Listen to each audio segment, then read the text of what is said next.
მოგესალმებით. გრძელდება ჩემი და ანა მეტრეველის სტომატოლოგიური ცენტრის ერთობლივი ვიდეო სერიების ციკლი. დღევანდელ ეპიზოდში ვისაუბრებ სტომატოლოგიის მნიშვნელოვან მიმართულებაზე, დენტალურ თერაპიაზე.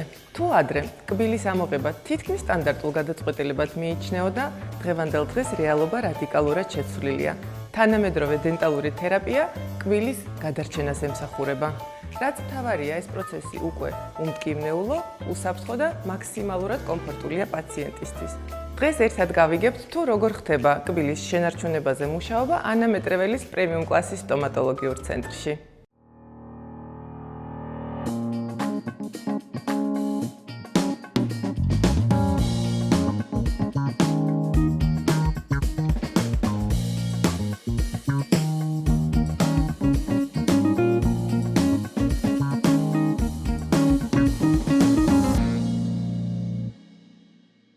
ექიმი თერაპევტი მაგდა სარალიძე.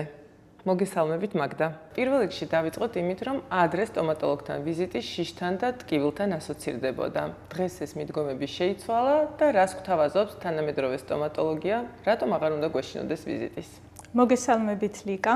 თანამედროვე სტომატოლოგიაში მთავარი ცვლილება უმტკივნეულო და პაციენტზე ორიენტირებული მკურნალობაა.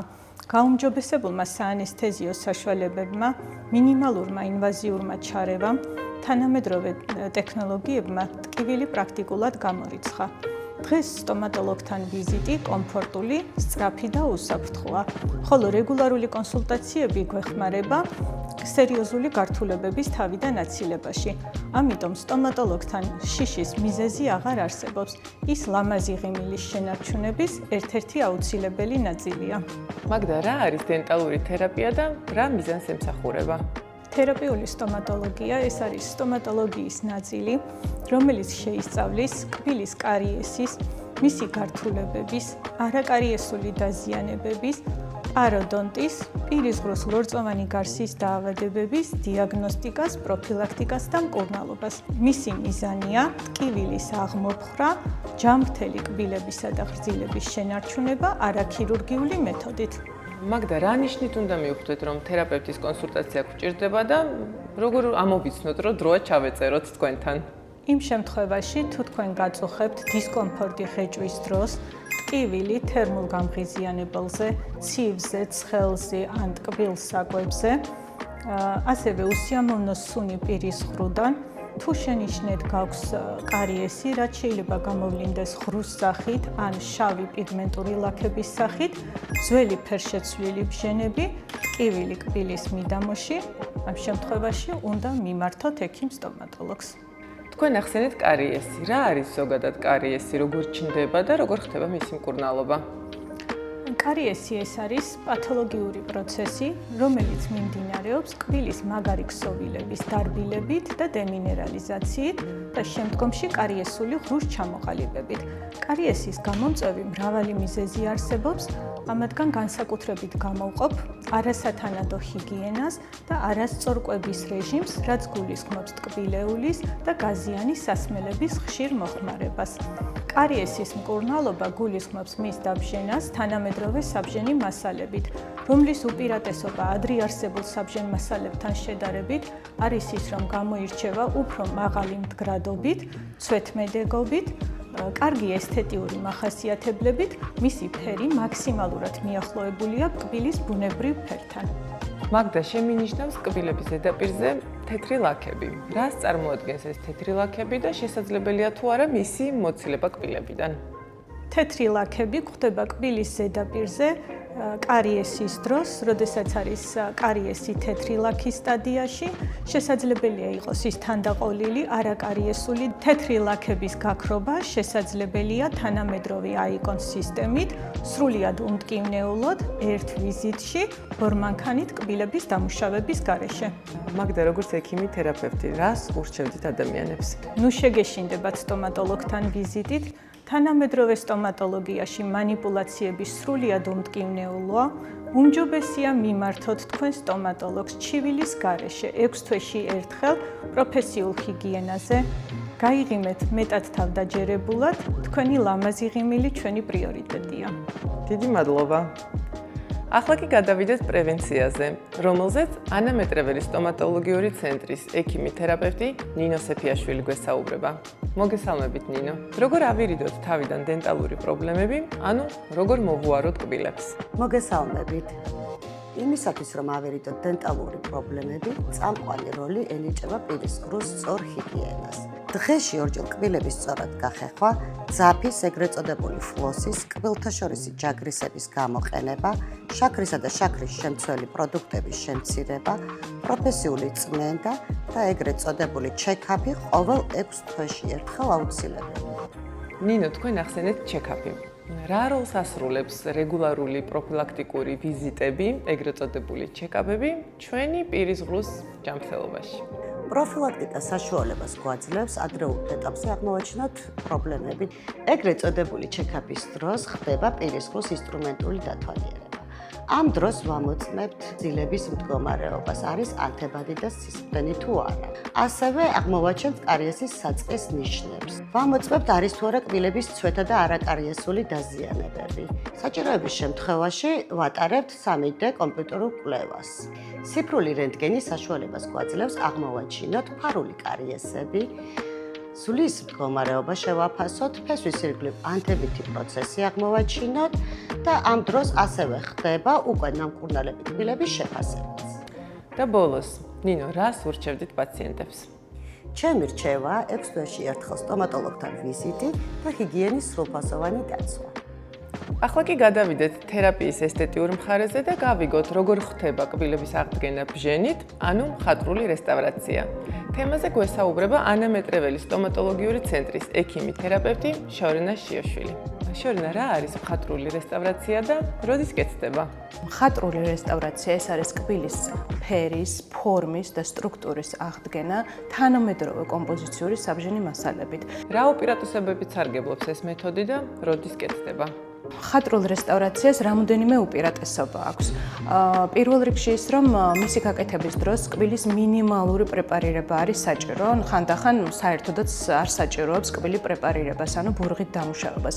მეორე უპირატესობა ის არის, რომ ერთ ვიზიტში შესაძლებელია ცალკეული, ერთეული ან რამოდენიმე კბილის მოდელირება, ანუ აღდგენა. რა არის ჩვენებები თვითონ, როდის მიუმართავთ ხოლმე და როდის არის საჭირო მისი გაკეთება. პირველ რიგში, როდესაც არის კბილის რაღაცა ნაწილი ჩამოტეხილი, საჭრელი კიდე და მისი აღდგენა სურს პაციენტს.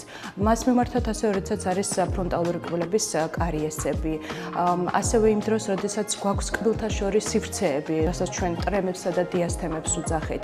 ასევე ცალკეული კბილის ფორმის, ზომის ანომალია. მოდით ვისაუბროთ ვადებზე. რამდენი ხანი ძლებს მსგავსად დამუშავებული კბილი? მხატვრული რესტავრაციის ექსპლუატაციის ვადა დაახლოებით 5-დან 8 წლამდე გრძელდება. რესტავრაციის დამთავრების შემდეგ ჩვენ პაციენტებს ვაძლევთ რეკომენდაციებს, თუ რა სიფრთხილით უნდა მოეპყრან მათ და ჩვენი მითითებების დაცვის შედეგად ხანგრძლივი დროის განმავლობაში შეინარჩუნებენ ესთეტიურად ლამაზ კბილს. შორენა, აქვს თუ არა რაიმე უარყოფითი მხარე? როგორც ესეთი უარყოფითი მხარე მხატვრულ რესტავრაციას არ აქვს, თუმცა აქვე გასათვალისწინებელია ის, რომ რაღაცა გარკვეული დროის განმავლობაში მან შეიძლება განიცადოს ცვეთა, ისევე როგორც საკუთარმა კბილმაც და ეს ლოგიკურია, რომ ასეც მოხდეს, მაგრამ დღევანდელ დღეს ეს პრობლემას არ წარმოადგენს, რადგანაც შესაძლებელია ისევ და ისევ კომპოზიციური საბჟენი მასალით მისი დაკორექტირება. შორენა, როგორც მივხვდი, აქ უფრო ესთეტიკაზე ვსაუბრობთ და შესაბამისად წინა კბილებს ვეხებით. კეთდება თუ არა ეს უკანა კბილებზე ეს პროცედურა? დიახ, სახჯ კბილებზეც კეთდება მხატვრული რესტავრაცია და არც თუ ისე იშვიათად.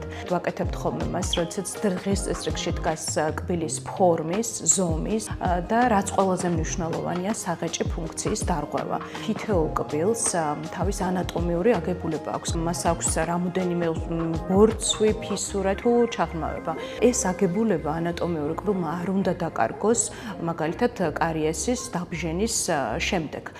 საჭიროა თითოეული ბორცვის მოდელირება, თითოეული ფისურის შექმნა, რომ შემდეგ არ გამოიწვიოს ღეჭვითი ფუნქციის დარღვევა, არ მოხდეს ასევე საფეთქალქვედაყბის სახსრის გადატვირთვა და ასე შემდეგ.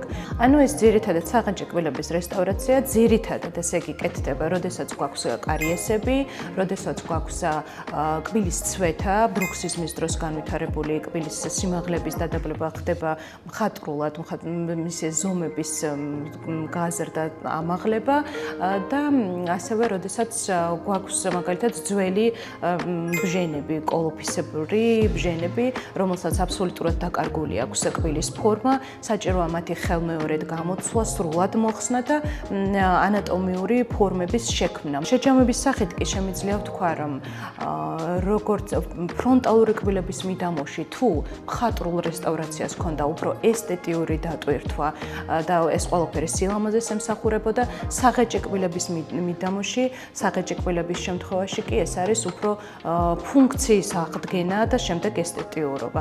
და ბოლოს შორინა, თუ შეიძლება რჩევა პაციენტებისთვის. ჩემი რჩევა იქნება, ერთი წუთითაც არ ინერვიულოთ, თუ თქვენ გაწუხებთ კბილის ფერი, ზომა თუ ფორმა, რადგანაც დღევანდელ დღეს შესაძლებელია ჩვენს კლინიკაში ერთ ვიზიტში მოგვარდეს თქვენი პრობლემა და მიიღოთ თქვენთვის სასურველი, ლამაზი და ესთეტიური ღიმილი. ახლა კი გადავიდეთ კბილის მნიშვნელოვან ნაწილზე, კბილის ფესვის მკურნალობაზე. ანა მეტრეველი სტომატოლოგიური ცენტრის ექიმი, ენდოდონტისტი ანი ლავრინსკი. მოგესალმებით, ანი. მოგესალმებით. ანი, რა არის ენდოდონტია და რას ემსახურება? ენდოდონტია ეს არის სტომატოლოგიის ერთ-ერთი დარგი, რომელიც გულისხმობს კბილის ფესვის და მის ირგვლივ მდებარე ქსოვილების დიაგნოსტიკასა და მკურნალობას. მისი მიზანია კბილის ტკივილის შემცირება, ტკივილის აღმოფხვრა, ინფიცირებული კბილის ანთებითი პროცესის მკურნალობა და თავდაპირველად კბილის ინფიცირების თავიდან აცილება. და რა თქმა უნდა, ასეთი კბილების ფუნქციონირების განხანგრძლივება პირის ყრუში. გასაგებია, ანი, მაშინ როდის არის ენდოდონტიური მკურნალობა საჭირო? ვისაუბროთ ამ თემაზე თუ შეიძლება. ენდოდონტიური მკურნალობა, ანუ კბილის ფესვის მკურნალობა საჭიროა, როდესაც ღრმა კარიესის დროს ბაქტერიული პროცესი აღწევს უკვე კბილის ნერვამდე, ხდება მისი ინფიცირება, ანთებითი პროცესი და უყურადღებობის შემთხვევაში ეს პროცესი უკვე გადაინაცვლებს ფესვის ირგვლივ ქსოვილზე, ხდება პერიოდონტიტი, ანუ ფესვის ირგვლივი ქსოვილის ანთებითი პროცესი. და ასევე ძალიან ხშირია, როდესაც ტრამვის დროს გარკვეული მექანიკური ზემოქმედების შედეგად თავისთავად ხდება უკვე კბილის ნერვის ნეკროზი და ამ დროსაც აუცილებლად საჭიროა ენდოდონტიური მკურნალობა. რა სიმპტომები ახასიათებს თვითონ კბილის ანთებით პროცესს და როდის უნდა მოგმართოთ პაციენტმა? ძირითადად კარიესული პროცესის დროს პაციენტს სიმპტომი არ აღენიშნება, თუმცა როგორც კი ბაქტერიული პროცესი კბილის ნერვამდე მიაღწევს და იწყება მისი ანთებითი პროცესი, პაციენტს აქვს ძლიერი მფეთქავი ხასიათის ტკივილი, ღამის ტკივილი, ან თუნდაც გახანგრძლივებული რეაქცია გარკვეულ გამღიზიანებელზე, ცივზე ან ცხელზე და უყურადღებობის შემთხვევაში, როდესაც პროცესი გადაინაცვლებს უკვე ფესვის ირგვლივ ქსოვილზე, პაციენტს აღენიშნება უკვე კბილის კბილზე დაჭერისას ტკივილი, შეიძლება დაერთოსთან შეშუპება, ხვრელარხი ლორწოვან გარსზე, ან საერთოდაც პაციენტს არ აღენიშნებოდეს არანაირი სიმპტომი და უშუალოდ რენტგენოლოგიური კვლევის შედეგად ექიმის მიერ აღმოჩენილი იყოს, რომ გარკვეულ კბილს აქვს ანთებითი პროცესი და სჭირდება ენდოდონტიური მკურნალობა. როგორ ხდება არხის მკურნალობა თანამედროვე სტომატოლოგიაში და არის თუ არა მტკივნეული ეს პროცესი? მკურნალობა ტარდება ადგილობრივი ანესთეზიის გამოყენებით, აბსოლუტურად უმტკივნეულოა, თუ კი რაიმე გამწვავებული პროცესი არ ახლავს თავს. მოიცავს რამოდენიმე ეტაპს. პირველი ეს არის სამკურნალო კბილის იზოლაცია პირის ყრუსგან და ნერწყვისგან, რადგან უშუალოდ მკურნალობის პროცესში არ მოხდეს მეორადი ინფიცირება კბილის ფესვის. მეორე ეს არის ფესვის მექანიკური და მედიკამენტოზური დამუშავება და მისი ჰერმეტული შევსება მთელ სიგრძეზე და საბოლოოდ უკვე ხდება კბილის გვირგვინის რესტავრაცია და თუ კი საჭიროა ორთოპედიული კონსტრუქციებით დაფარვა. რა თქმა უნდა, ძალიან მნიშვნელოვანია, რომ ყველა ეს პროცესი ჩატარდეს დენტალური მიკროსკოპის გამოყენებით. თუ შეიძლება უფრო დეტალურად შევეხოთ მიკროსკოპს, რა როლს ასრულებს უშუალოდ თანამედროვე სტომატოლოგიაში მიკროსკოპი და მასთან მუშაობა? თანამედროვე ენდოდონტიურ მკურნალობაში მიკროსკოპს ძალიან დიდი როლი აქვს. ეს არის ოპტიკური ხელსაწყო, რომლის დახმარებითაც ჩვენ სამკურნალო არეს დაახლოებით 20-30 ჯერ და მეჯერაც კი ვადიდებთ და ვხედავთ ისეთ ნიუანსებს, რომელთა დანახვაც აი ესეთ შეუერღებელი თვალით ძალიან რთული, ან ხშირ შემთხვევაში შეუძლებელიც კი არის ხოლმე. Როგორც არის მაგალითად დამატებითი და იგნორირებული არხები, რომელთა გახსნაც და დამუშავებაც სამომავლო წარმატებული შედეგისთვის ძალიან მნიშვნელოვანია, ან თუნდაც არხში ჩატეხილი ინსტრუმენტი, კბილის პერფორაცია, ანუ კბილის ფესვის კედლის დაზიანება და მრავალი სხვა ფაქტორი, რომელთა გადაჭრის დროსაც მიკროსკოპი ძალიან დიდ როლს ასრულებს. Ani, ჩატეხილი ინსტრუმენტი ახსენეთ, თუ შეიძლება აგვიხსენით, რას ნიშნავს ეს ფრაზა და რა უნდა იცოდეს ზოგადად პაციენტმა ამის შესახებ? კი ბატონო, ანუ პირველ რიგში აქ მინდა აუცილებლად აღვნიშნო, რომ ჩატეხილი ინსტრუმენტი ეს არის ენდოდონტიური მკურნალობის ერთ-ერთი გართულება და არა შეცდომა, რადგან ზოგჯერ კბილის ძალიან რთული ანატომიის გამო ეს ჩვენი როტაციული ინსტრუმენტები ფიზიკურად ვერ უმკლავდება, რომ სათანადოდ დაამუშავოს კბილის ფესვი და გარკვეულ მონაკვეთში ხდება ინსტრუმენტის ფრაქტურა და მისი დარჩენა კბილის ფესვის ნაწილში. მკურნალობის პროცესში გასათვალისწინებელია რამოდენიმე ფაქტორი. პირველი ეს არის როგორი დიაგნოზის კბილში მოხდა ინსტრუმენტის ჩატეხვა, აქ იყო უბრალოდ ნერვის ანთება, პულპიტი თუ უკვე ინფიცირება გადასული იყო ფესვის ირგვლივ ქსოვილზე. მეორე ფაქტორი ეს არის ფესვის რომელ ნაწილშია ჩატეხილი ინსტრუმენტი, ფესვის მწვერვალოვან ნაწილში, მის შუა მესამედში თუ საერთოდაც ფესვის შესასვლელში და მესამე ეს არის რა ზომის ინსტრუმენტია ჩატეხილი. ყველა ამ ფაქტორის გათვალისწინების იმის ტაქტიკა უნდა იყოს ინდივიდუალური, როდის არის საჭირო რომ ვეცადოთ ამ ინსტრუმენტის ამოღება, როდის არის საჭირო რომ უბრალოდ გვერდი ავუაროთ მას, ან სულაც დავტოვოთ კბილის ფესვში ეს ინსტრუმენტი და ისე დავასრულოთ მკურნალობა.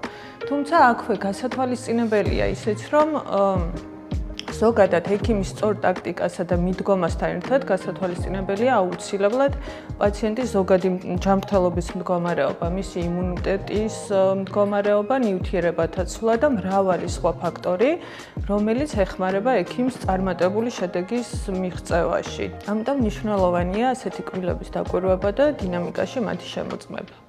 Ani, რატომ არის მნიშვნელოვანი დროული ენდოდონტიური მკურნალობა და რა პრობლემებმა შეიძლება იჩინონ თავი თუ არ მივხედეთ საკითხს? როგორც უკვე აღვნიშნეთ, თუ კი ყურადღებას არ მივაქცევთ ინფიცირებულ კბილებს, პროცესი გადადის ფესვის ირგვლივ ქსოვილზე და ძვალზეც და უყურადღებობის შემთხვევაში საბოლოოდ შეიძლება დავკარგოთ ასეთი კბილები. და აქვე ასეთი შეკითხვა. რა არის რეენდოდონტია?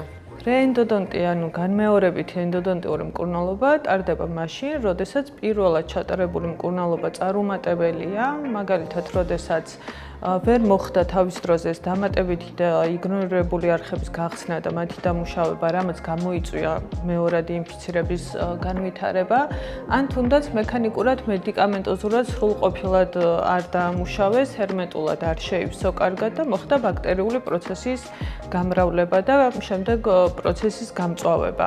ან თუნდაც გვირგვინავანი ნაწილის ჰერმეტულობა დაირღვა, დაზიანდა ბჟენი, ან თვითონ კბილის ქსოვილი პაციენტმა არ მიაქცია ყურადღება და შესაბამისად პირის ხრუდან, ნერწყვიდან ბაქტერიული პროცესი უკვე გავრცელდა ფესვზე. თუ შეიძლება რამდენიმე რჩევა თქვენგან ჩვენ პაციენტებს? ყველაზე მნიშვნელოვანი ეს არის, რომ 6 თვეში ერთხელ პაციენტმა ჩაიტაროს პროფესიული ჰიგიენა, საფუძვლიანად შემოწმდეს ყველა კბილი, რომ სამომავლოდ რაიმე გართულება არ მივიღოთ. დიდი მადლობა. როგორც ერთად მივიღეთ ინფორმაცია, დენტალური თერაპია მხოლოდ კარიესის მკურნალობა არ არის. ეს არის კბილის გადარჩენა, ტკივილის მართვა და მომავალში გართულებების პრევენცია. მნიშვნელოვანია გვახსოვდეს, რომ რეგულარული პროფილაქტიკა, სწორი ჰიგიენა და დროული ვიზიტი სპეციალისტთან გვაძლევს შესაძლებლობას შევინარჩუნოთ ბუნებრივი კბილები წლების განმავლობაში. გისურვებთ ლამაზ და ჯანმრთელ ღიმილს. მადლობა, რომ იყავით ჩვენთან ერთად და დაელოდეთ შემდეგ ეპიზოდს. დროებით!